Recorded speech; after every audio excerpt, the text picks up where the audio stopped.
এই যে আপনি যে আমার ভিডিও দেখছেন, আপনাকেই বলছি, আপনি কেন মালয়েশিয়াতে আসবেন? বাংলাদেশের পরিস্থিতি অনেক খারাপ। ওখানে ভবিষ্যৎ গড়া অনেক কঠিন। ভবিষ্যতের মালিক তো একমাত্র আল্লাহ। তারপরেও আপনার চেষ্টা করতে হবে ভালো কিছু করার, তাই না? তো আপনি কেন মালয়েশিয়াতে আসবেন? মালয়েশিয়াতে মিডল ইস্টে দেখেন, সৌদি আরব, কাতার, কুয়েত, দুবাই, বাহারাইন, ওইসব দেশের থেকেও মালয়েশিয়া অনেক উন্নত, অনেক সুন্দর একটা দেশ। মালয়েশিয়াতে কিন্তু 1700 টাকা বেসিক, মানে 1700 রিঙ্গিত, সেটা বাংলা টাকায় কনভার্ট করলে হয় 50 থেকে 55 হাজার টাকা। এটা কিন্তু বেসিক বেতন। আর আপনি যদি ওভারটাইম করেন তাহলে মোটামুটি সুন্দর একটা বেতন আসবে।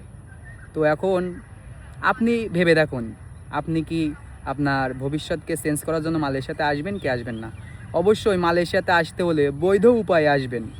আর এরকম সুন্দর সুন্দর ভিডিও পেতে আমার পেজটি ফলো করুন। পার্ট বাই পার্ট ভিডিও আসছে। ঠিক আছে, ধন্যবাদ।